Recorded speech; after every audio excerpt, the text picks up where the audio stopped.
All right. Well, as I said, thank you everyone for joining us today. My name is Mark Osborne, and I am the program director of alumni engagement with the University of Cincinnati Alumni Association. Thank you for joining us for a panel discussion on leveling up in your career. We got a great panel with us, and we're going to discuss some best practices and their experience as they've had moving up in their career. So without further ado, I'll introduce our moderator today, my colleague here at the Alumni Association, Maurice Stewart, who is the Director of Alumni Engagement and Inclusive Excellence. Maurice graduated from the UC College of Arts and Sciences in 2016 with a major in organizational leadership, and he furthered his education by obtaining a master's in organizational leadership and a graduate certificate in human resource management and nonprofit leadership resource management from Southern New Hampshire University. Currently, Maurice is the Director of Alumni Engagement and Inclusive Excellence at the UC Alumni Association and is an adjunct instructor in the College of Arts and Sciences Organizational Leadership Program. Maurice actively participates in several nonprofit boards, including the Recovery Center of Hamilton County, Mental Health America of Northern Kentucky and Southwest Ohio, and the Public Library Foundation of Cincinnati and Hamilton County. He is a certified personal trainer and the owner of Motown Fitness, a small fitness studio in Camp Washington. Maurice was named the 2019 Outstanding Young Alumnus from the College of Arts and Sciences and received the 2022 Emerging Leaders Award from the UC Alumni Association African American Alumni Affiliates, Onyx and Ruby Gala. Maurice, take it away. Hey, good afternoon, everyone. It is my distinct honor today, excuse me, to facilitate this great conversation with some outstanding fellow arts and sciences alumni and faculty. So let's be our panelists. Our first panelist is Ryan James. As Director of Strategy at the United Way of Greater Cincinnati, Ryan focuses on aligning strategic vision with efforts to drive economic empowerment, educational success, and access to housing. With a master's degree in public administration from UC, Ryan brings a experience in project management and advocacy work for transformative social impact initiatives. A former executive director of a tech startup, Ryan draws upon his leadership role in steering organizational strategy and innovation. Passionate about intentional and transformative social impact work, he leverages expertise in corporate social responsibility and diversity, equity, and inclusion to drive organizational success. Our next panelist is Sujata Malhotra. Sujata earned a Bachelor's of Science degree in biochemistry from the UC and the College of Arts and Sciences and a Master's of Business Administration degree from Capital University.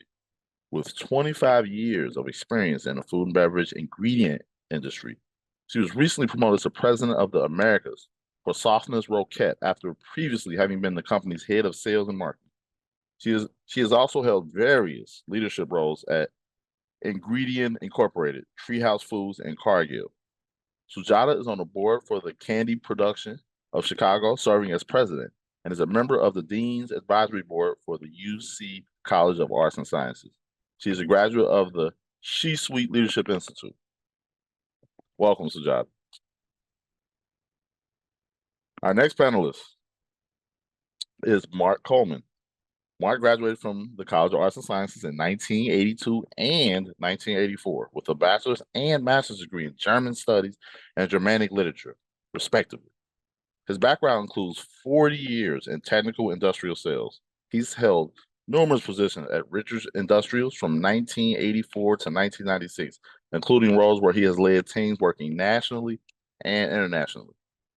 In 1996, Mark joined Loveland-based Temco Instruments and Controls, a manufacturer's representative providing solutions for pressure, temperature, level, and flow.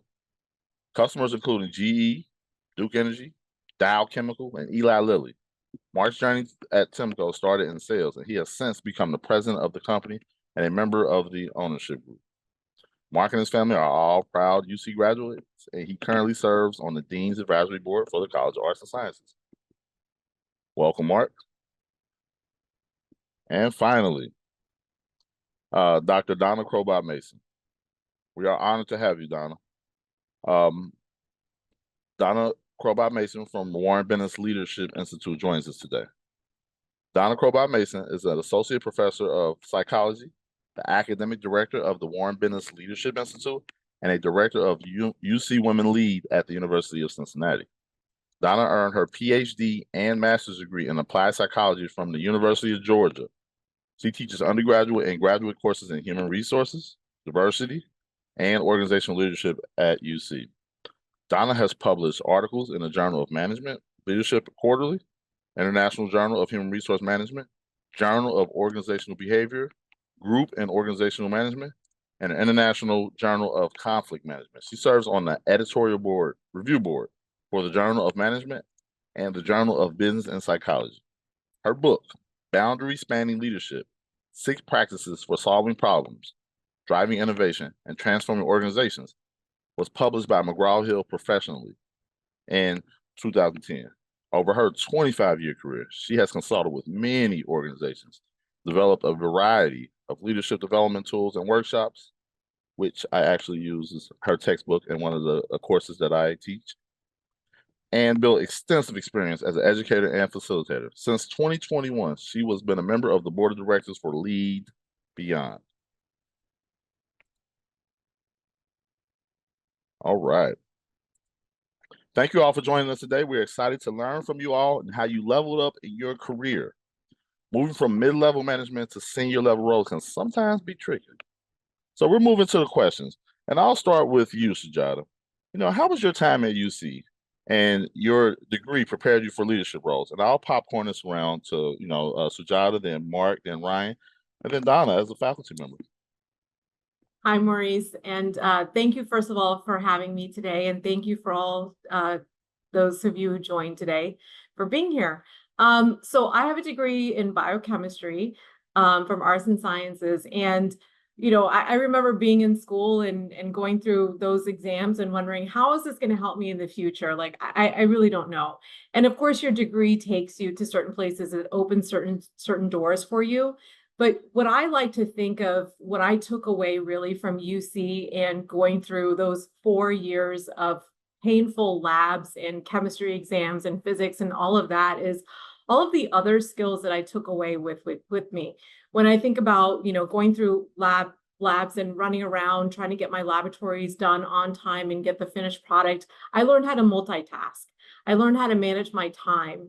I learned critical thinking skills, communication, and how to work with teams.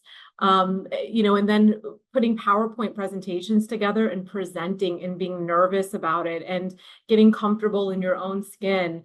I take those away as, they're painful in the moment, but you really take those away in your career. And I look back on that, and it really helped shape who I am today and how I manage today and how I manage a company and how I manage a team. So all of those different types of skills to me helped me get where I am today, not just the degree on paper and the classes that I took, but the other skills that I took away with me. Thank you, Sujata. How about you, Ryan? Unmute yourself, Ryan.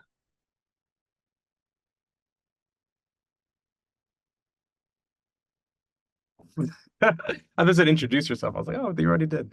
Yeah. All right. Yeah, I would agree with a lot of that. I think that I'm very in line with the same message here. I think that particularly with me, I got my undergraduate degree in organizational leadership, which was very laser focused for what I wanted to do, pursuing a executive role in the nonprofit or public sector. I think that organizational leadership really poised me to have an understanding of some of the issues that organizations face, and how we as professionals can address these issues. But I'll say even more so, the University of Cincinnati provided a lot of infrastructure. I'll say that one of the biggest points of value that I gained from my time at UC was internships and co-op opportunities, as well as student involvement, equally so. So I feel like a lot of times something that we overlook as students is we are not only at the University of Cincinnati, but we are also in the city of Cincinnati.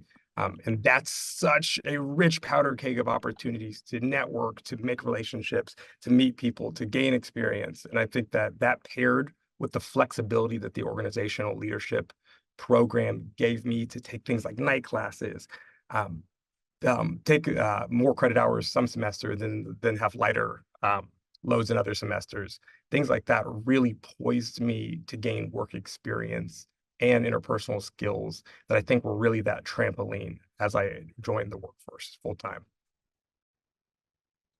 Thank you, Ryan. And Mark, we'll jump to you. Now, how has your time at UC and your degree prepared you for leadership role you have today? So I would echo Ryan and Sujata's comments as well. One thing that's always struck with me is not only my undergraduate experience, but the ability or the opportunity to be a graduate assistant when I was getting my master's and to teach 8 o'clock 5-hour German. I remember that. That was a challenge to get those students there 5 days a week at 8 o'clock in the morning to learn German.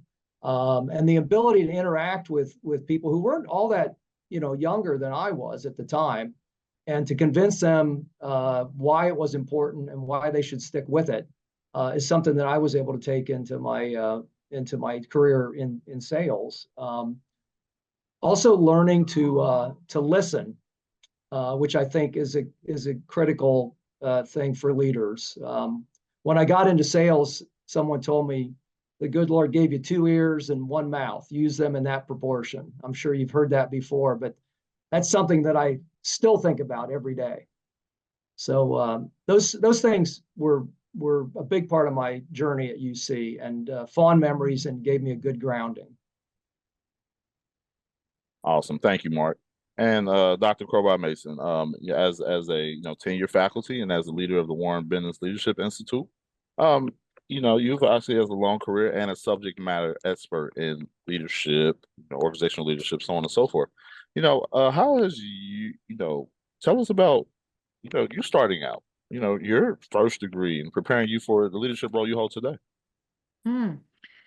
So I think my education and experience have gone hand in hand, which is something that we do, I think, incredibly well at the University of Cincinnati, and all of the other panelists have mentioned that. But it's that experiential learning. So even in graduate school, I followed my professors around and got involved in what they were involved in. And so they were doing consulting work. They were meeting with clients and corporate partners. And so first I shadowed them, and then I volunteered to help. And then they gave me more and more responsibility. And, that's kind of been my philosophy throughout my career, is to show up and to raise my hand. And so I always encourage our students to do that as well. Because leadership is about doing. Yes, we can take classes, and yes, we can talk about leadership and read about leadership, but it's really about putting ourselves out there and trying things. Not everything is going to work, but it's trying, and then it's making adjustments, and it's learning along the way. Thank you, Donna. And I'm going to stay with you, Donna. I want to ask a combined question here. So, which of your previous role prepared you most moving into a senior level position? And when did you know it was time to move into those senior level roles? I don't know if you ever really know. I think they tend to choose you rather than you choosing them. Actually, it's a combination of both, right? It's being ready, it's preparing yourself, it's and then being open to opportunities. So I can't say that there was any single role that prepared me, but I think it was the combination of things. And I think it's also reflection. And so this is one of the things at the Warren Bennis Leadership Institute that we talk a lot about. And at this point in my career, I recognize how valuable that is. And so what I mean by reflection is we can go through our day-to-day lives and not learn from our experiences, not learn from our successes or our failures, because we just go on to the next thing. But it's so important to step back and reflect. And I've had some really good mentors that have helped me do that. So I think mentors have been very impactful for me. So it's not only the roles that I had, increasing levels of responsibility, but then also being able to have trusted confidants where I was able to say, well, this didn't work. Let me step back and process this with you. And what should I try next time? And really then working through that so that I'm learning not only from my successes, but from my failures too. Thank you, Donna. Brian, I want to ask you that same question. Which of your previous roles, and I know you were executive director at Mivi, right? I don't know if we mentioned the name, but Mivi, the startup tech company there, prepared you most for moving into this role that you have now. When did you know it was time? I couldn't agree with Donna more, where opportunities tend to find you more so than your luck, more so than you look for them. I will say that I started entering the workforce with very low self-esteem, did not know if I saw leadership in my future at all. So I will say that the elements of my life that helped me kind of break that ceiling were strong mentors. Like I said, even at my time at the University of Cincinnati, I had met a few leaders in my space that were older than me, that were willing to hand down information. And I think that's really valuable. There's no cheat codes, there's no way around systems. But I think identifying with the benefits, the challenges, the infrastructure of for folks a few rings above you in the organizational chart really help you navigate that space. So I think that exposure was the biggest thing for me. And I'll also say that I've changed roles every 3 to 4 years.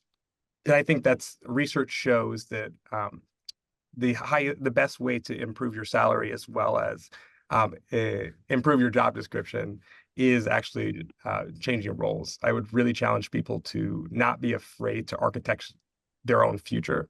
I think when you start at an organization, I think the commitment that you feel to your organization is very good, and but your intuition holds a lot more information than you give it credit for sometimes. If you know that you're maybe not poised for leadership opportunities, or there's space that the space is created and leadership has tapped other individuals for that space, just like you have a commitment to your organization has a commitment to you. So don't be afraid to explore other opportunities. You have your LinkedIn, you have your network. These are your marketing channels, and don't be afraid to use them after you've spent your. Now, I will say, don't jump too quick. Now, don't spend 6 months in a role and go to the next one, because I think that will hurt your career trajectory. But use your sensory skills. You have an intuition. Yeah, thank you, Ryan. And before I jump to you, Mark, Donna, I would love for you to chime in a little bit. And Ryan, help me understand. You're basically talking about the thing of like job hopping, and research showing that job hopping helps you to increase your salary, right? Can you talk a little bit about that, Donna, really quickly? Yeah, Ryan is absolutely right. It does help. And often it is that opportunity to expand our network. We get stale in certain positions, and so moving, even if it's within the same organization, but moving different roles can be very beneficial to improving your network, to improving your skill set and your competencies. And so it's not only the skills that you develop, but it's the people that you know. And by moving roles, that can be very beneficial to continued growth for you. Again, it can be within the same organization, and sometimes it's really more of a lateral move. But those can be very beneficial as well, because a lateral move can lead you to different areas of the company and broaden your knowledge of the company, which makes you more marketable for roles both within and outside of that organization.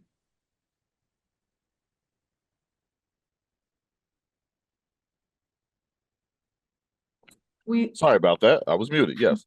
And Mark, I want you to jump in here. Which of your previous role prepared you most, and when did you know it was time for your leadership role? Because you're the president now.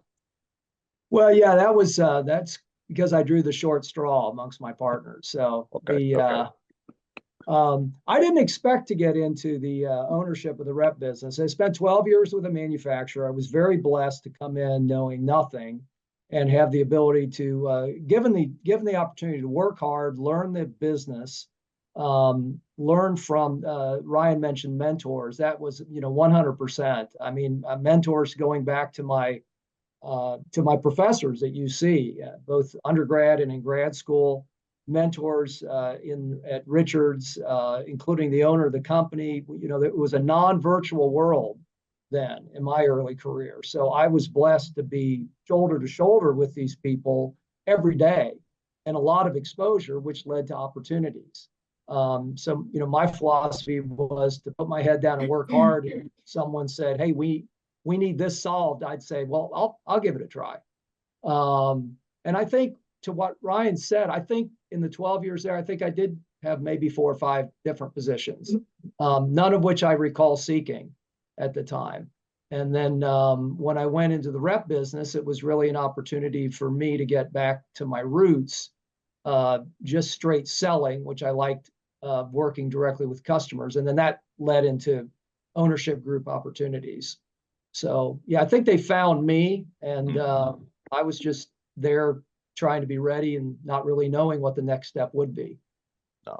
Thank you, Mark. Thank you, Mark. And Sujata, man, you were at Ingredient Incorporated, Treehouse Foods, Cargill, and now, at the organization you're at now.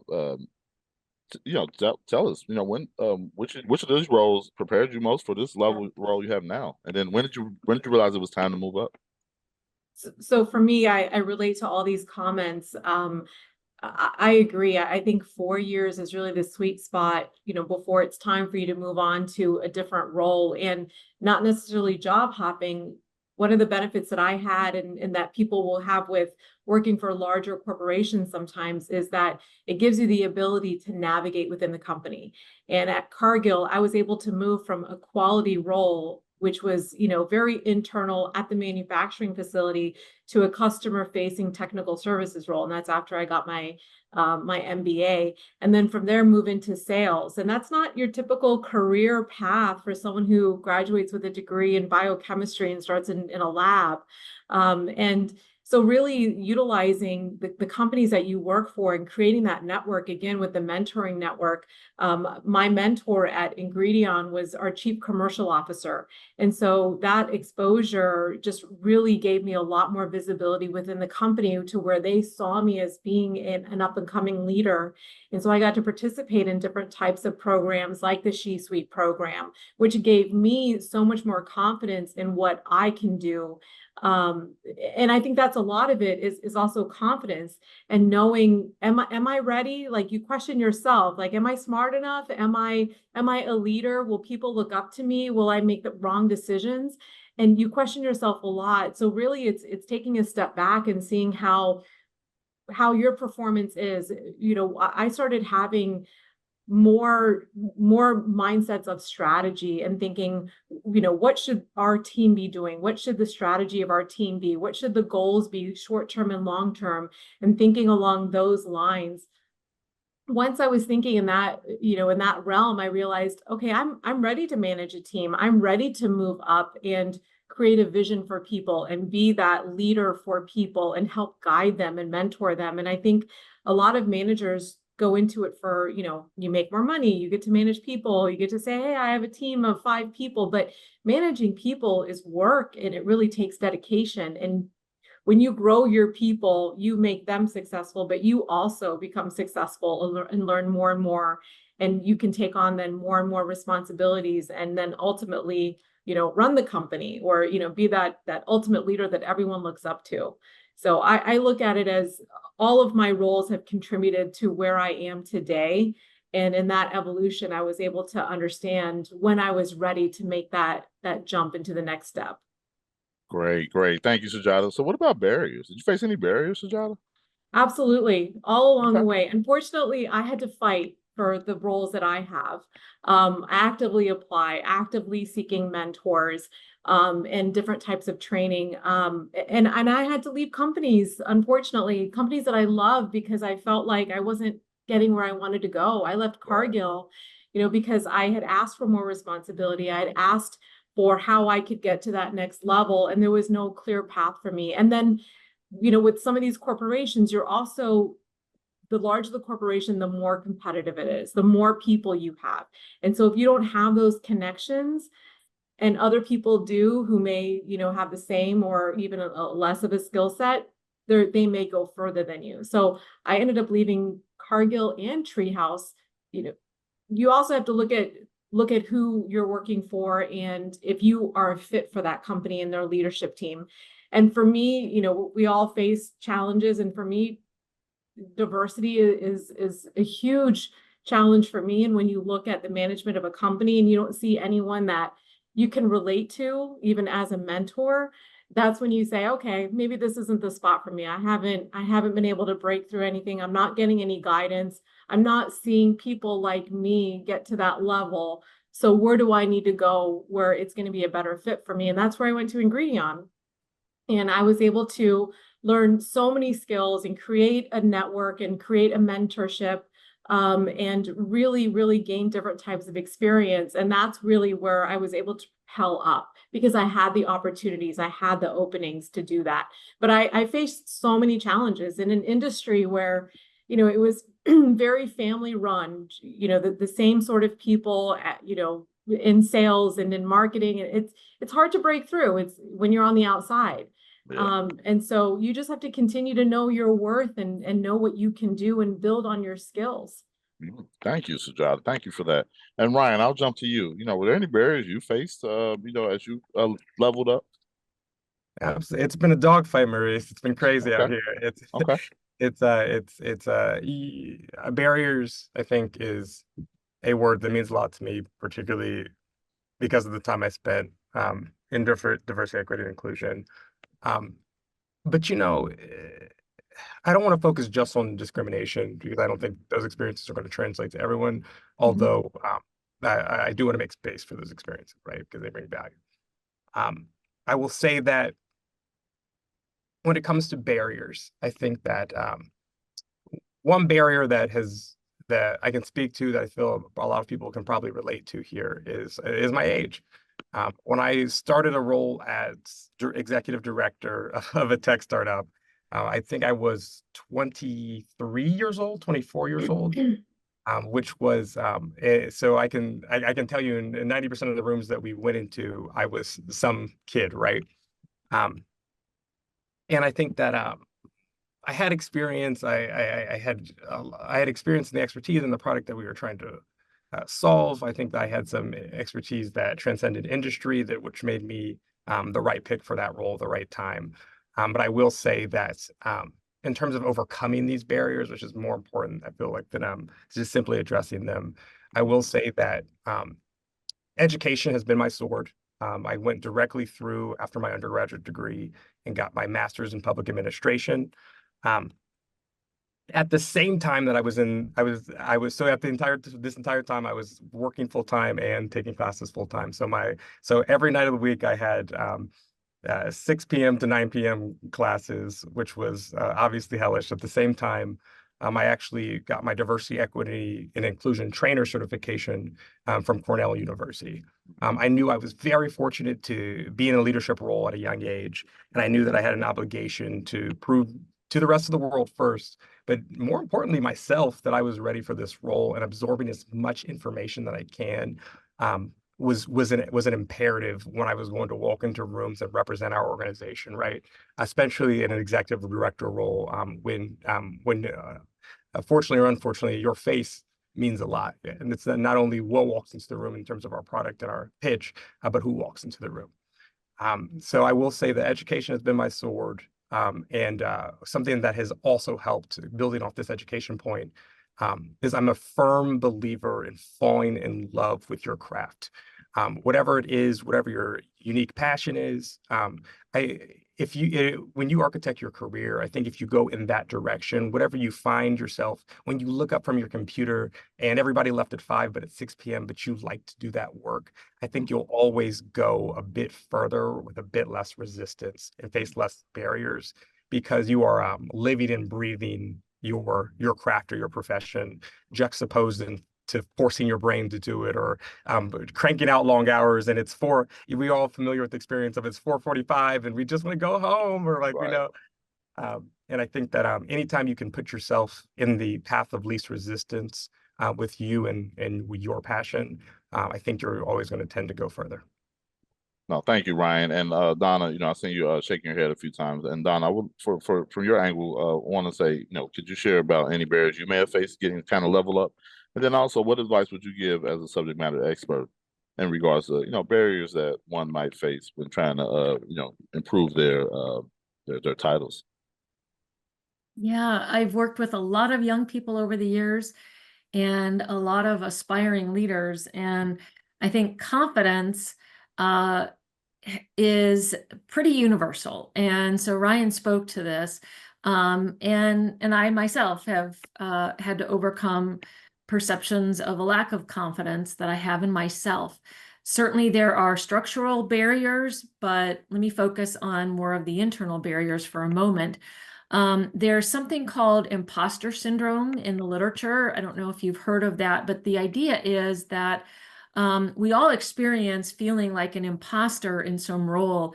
And the higher we move up, the more we tend to experience imposter syndrome because we are being promoted into positions for roles that we may be partially ready for, but we don't feel, of course, it's new, we're stretching ourselves.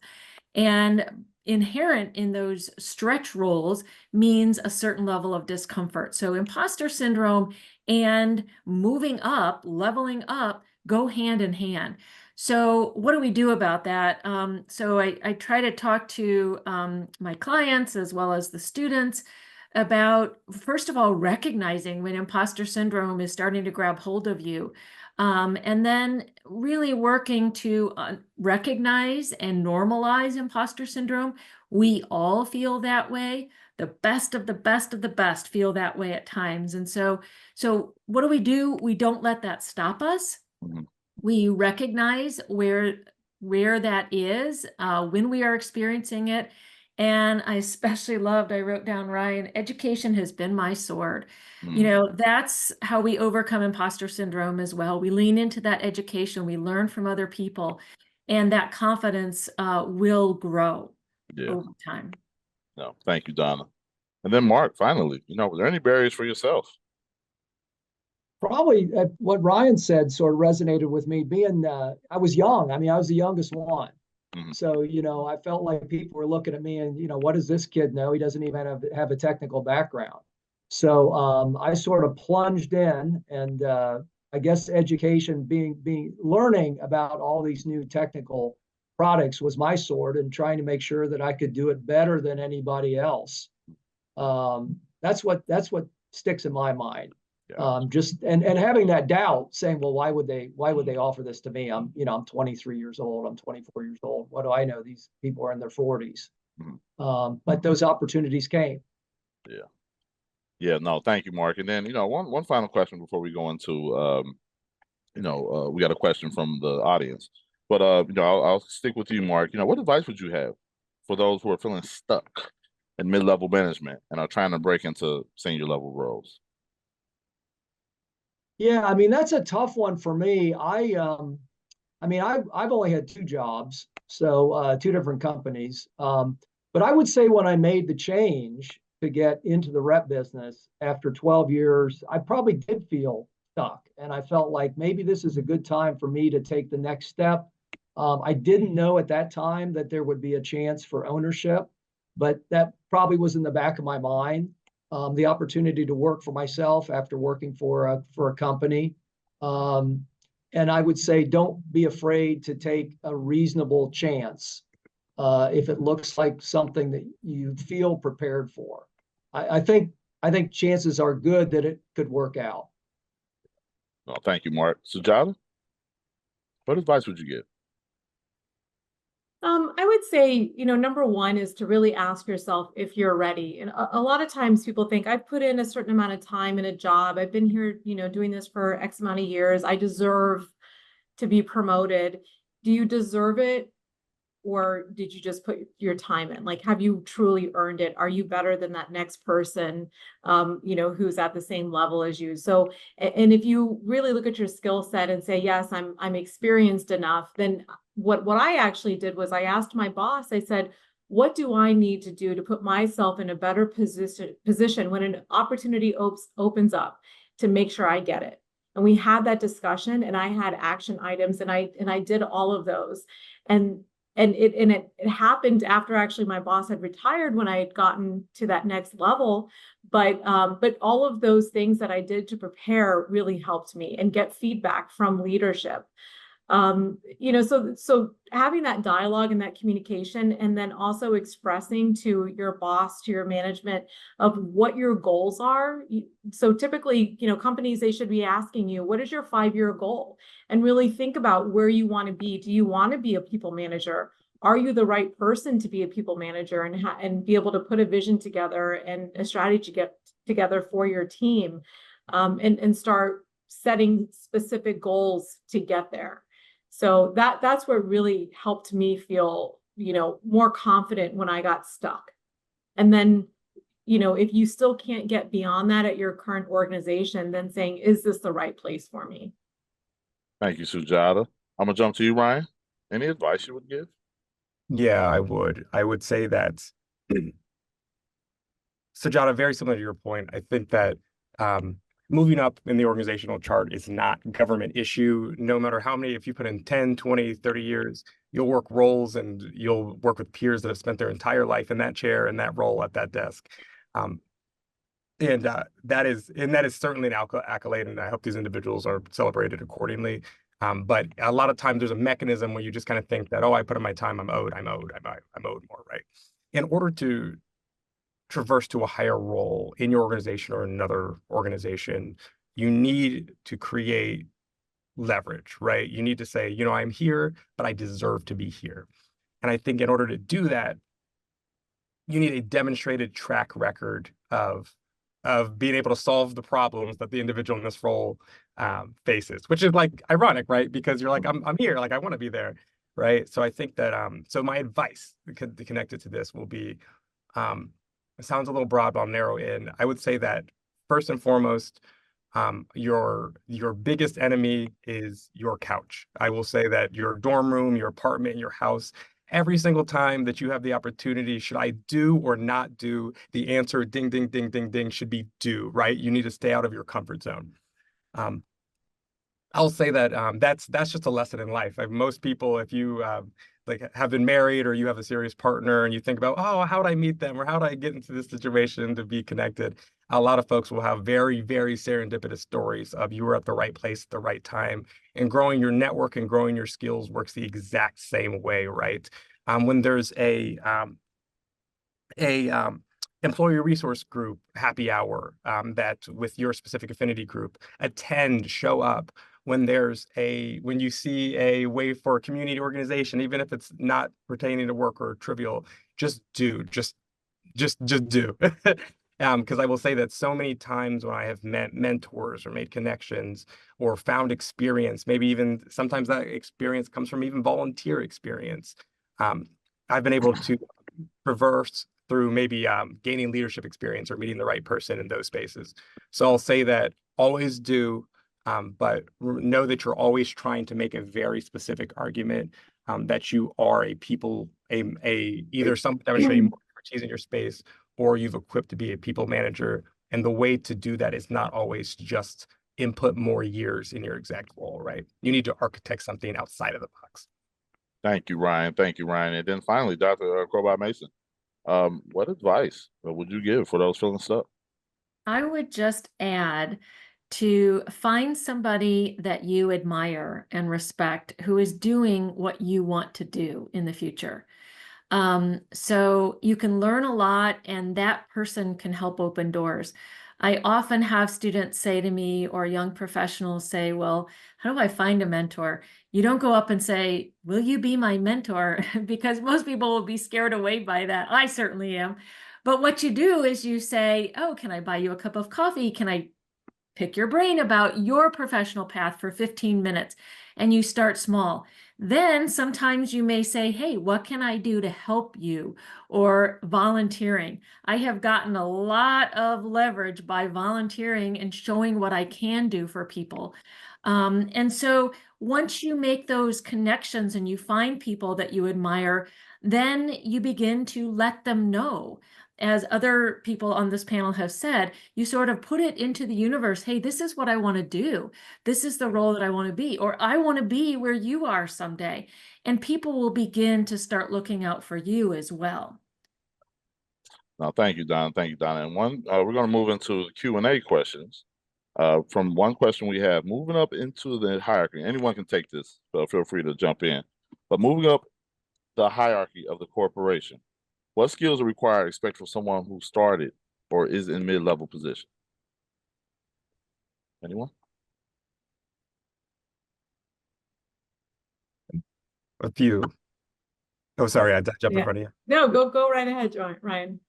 I would say that leading teams is the experience I'd bring up first, simply because it is an easy skill to gain outside of your professional role, and it's easy to generate experience inside of your professional role.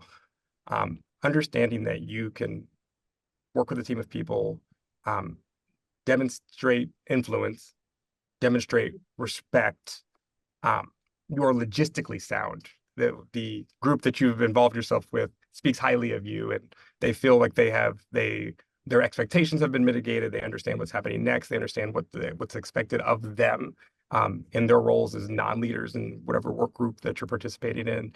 I think is one of the most valuable skills, because the pattern that you'll continue to see as you will move up and up and up is you will need to be able to execute and demonstrate influence inside of an organization. Whether you're working with internal partners, external partners, it's the role that's higher up maybe is just the next advancement in your technical skill, or it's taking on a new team. The one pattern that you'll see consistently is there will be either more people or more influence involved, and you need to show that your shoulders can carry that weight. Sujata, well, you had something to add to that? Yeah. So I was going to say, so coming from, most of my career has been in sales, and just because you're a great salesperson does not mean you're going to be a great sales leader.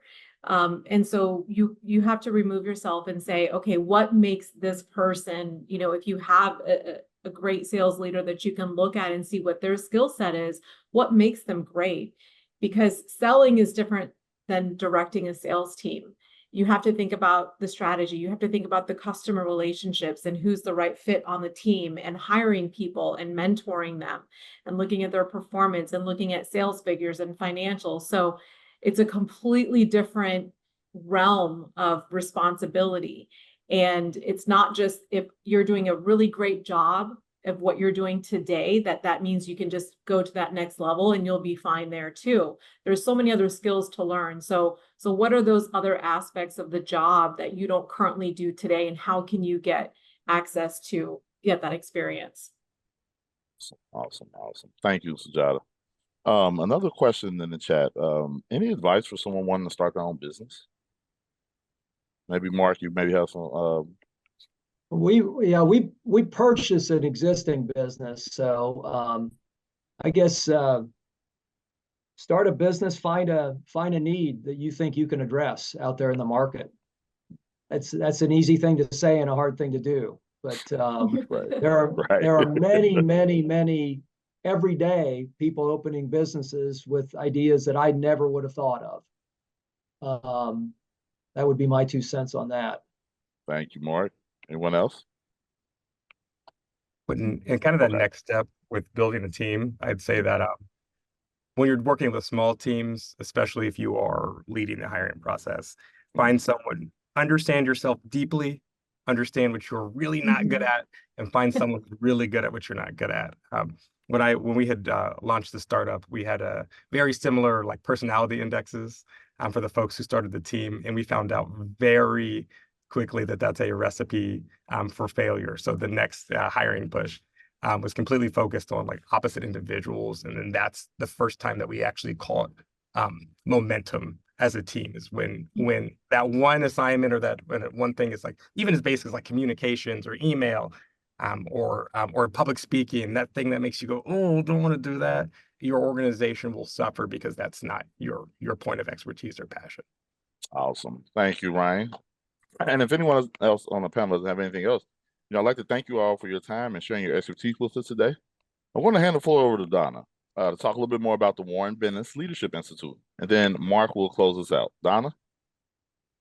Thank you. I just want to share, as I mentioned before, we've started this Leadership Institute, and it is for everybody. Of course, we're focusing on our students, but it's also for alumni, for aspiring leaders, communities, community partners, organizations, teams. So just want to make you aware that we are up and coming and continuing to build our offerings. We've got workshops that we're doing. Imposter syndrome is one of those workshops, for example. Retreats that we do around leadership essentials. We've got a couple of cohort programs, one called Igniting Innovation and one on mentorship, where it's monthly meetings and it's a learning community that we create. We've started a speakers bureau with UC faculty who are subject matter experts who can come and speak and do keynotes and do workshops around their areas of expertise. One-on-one leadership coaching, and of course, many other things that we can do. So come check out our website for any of your needs. And as Ryan said, education is our sword. So we know that leadership development starts early and has to last a lifetime. So we know that we want you to continue to look to UC for your continuing education needs. No, thank you so much, Donna. Mark? Awesome. Thank you again, everyone, for your time today and joining us. If you are interested in being a volunteer like our lovely panelists today, feel free to reach out to me and let's talk about what would be a good fit for you. And of course, save the date, excuse me, for Homecoming 2024. The date is Saturday, October 19th. The Student Alumni Council will kick the morning off with a parade, and then we will have the football game afterwards. Thank you, everyone, for joining us today. Have a great weekend.